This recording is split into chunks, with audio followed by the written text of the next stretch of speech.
guarda compartilhada dos filhos, este período de férias pode ser um assunto bastante delicado, principalmente se os pais aí separados não têm uma boa relação, né? E claro, se não chegarem a um acordo, isso pode prejudicar a criança. Ana, a Rebeca Passa está de volta ao vivo. Então, Ana, como funciona a guarda compartilhada nesse período de férias?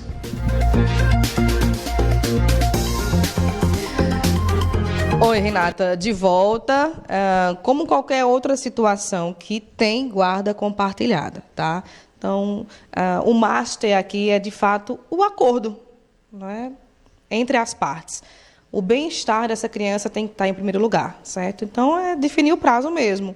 30 dias de férias, 15. Então, a gente vai saber como esse período deve funcionar, né? E quais são as situações em que ela dá totalmente errado.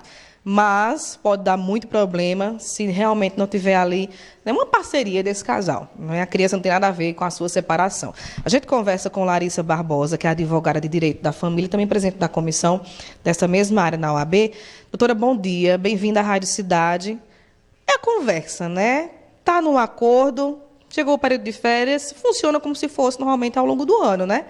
Cada um tem os seus dias de estar com a criança, é assim que funciona? Bom dia.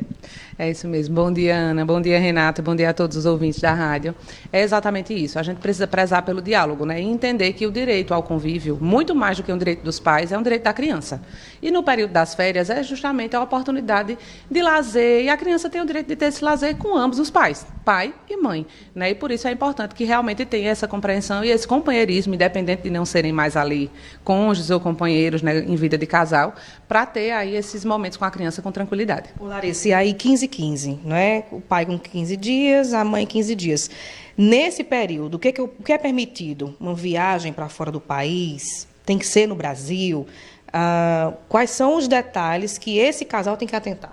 Então, o padrão do judiciário é determinar aí a divisão. Só que, lógico, que a depender da idade da criança vai se adequar, né? De repente, crianças menores não consigam passar 15 dias longe da mãe, vamos dizer assim. Então, a gente precisa adequar pela idade. Mas o padrão é 15 em 15. As viagens nacionais, elas são permitidas com um dos genitores. Então, é tranquilo fazer viagens aí para a praia, de repente. Viagens internacionais, independente de guarda, precisa da autorização de ambos os genitores. Então, se for uma viagem internacional, precisa ter a autorização expressa do pai ou da mãe que vai ficar para poder passear aí com a criança pelo exterior. Agora, digamos que o pai quer mais tempo com essa criança, ou a mãe, enfim, vice-versa. Quero 20 dias. Isso é possível? Tem que ser colocado no papel, só de boca vale? Então, possível sempre é. Eu sempre digo que na base do acordo, desde que seja uma composição que seja saudável para a criança, tudo vai ser possível, né? Agora, jamais, como advogada, poderia aconselhar um acordo verbal, né? Porque um acordo verbal descumprido, a gente não tem para quem recorrer. Então, o ideal é que, se for possível, se for interessante para a criança, porque, de repente, vai visitar uma família fora e aí precisa de mais dias, é importante que isso esteja assim determinado em documento. E aí, digamos que esse pai ou essa mãe, não quero esse mês essa criança na minha casa, porque eu estou com a minha outra família, vou viajar, não tenho como levar. Está errado? Moralmente errado, digamos assim, né? Está moralmente errado. Mas, infelizmente, o judiciário não pode obrigar ninguém a amar, né? Então, não tem como a gente obrigar alguém a ir buscar a criança. Isso é uma discussão, inclusive, muito interessante, até para a gente, de repente, discutir isso depois.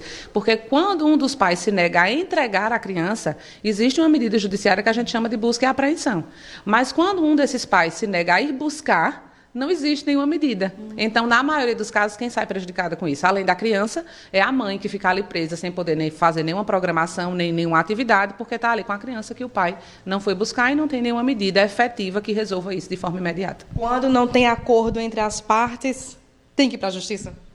Tem que ir para o judiciário. Inclusive, é a forma mais segura, até quando tem acordo, porque é possível ter o acordo ali, está todo mundo tranquilo, mas aí minuta esse acordo, firma um documento, leva para o judiciário para poder ter o meio, né, o documento suficiente para executar no caso de um eventual descumprimento. É proteção para a criança. Eu falei aqui, Larissa, sobre guarda compartilhada, não só no período de férias.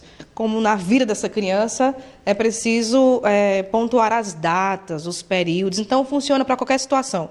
Feriado, fim de semana, é assim que funciona a guarda compartilhada? Exatamente, funciona para qualquer situação. A guarda compartilhada, na realidade, ela é a divisão das decisões sobre a vida da criança. Então, ainda que seja uma guarda unilateral, não impede que se fixe aí essa convivência com férias divididas, com finais de semana, não tem problema nenhum. Guarda é uma coisa, o direito ao convívio é outra. Em que situação essa guarda compartilhada pode deixar de ser compartilhada? Não é? Quando um desses genitores para acabar perdendo esse direito de ter acesso ao filho? Então, quando os genitores têm uma animosidade muito grande entre eles e não conseguem dialogar, a guarda compartilhada, ainda que exista, ela não tem eficácia, né? Porque eles não conseguem exercer. E algumas situações que o judiciário vem entendendo, por exemplo, quando a residência deles são muito distante, aí não vai conseguir exercer aquela guarda. E em situações de violência doméstica também é preferível a guarda unilateral para a mãe. Em todas as situações, o bem-estar da criança é o que vale, né? Sempre, sempre o melhor interesse da criança vai ser primordial nesses casos. Muito bem. Larissa Barbosa, advogada de Direito da Família, obrigada pelas informações. Então é isso, gente, o diálogo, né? Se não quer ter briga nem BO, né? Se relaciona com a planta. Mas o diálogo é o que vale e o bem-estar da criança também. Renata. Obrigada, Ana. Pois é, manter a civilidade e pensar no filho, né? E aí esse vínculo é eterno, né? Relacionamento não deu certo, vida que segue.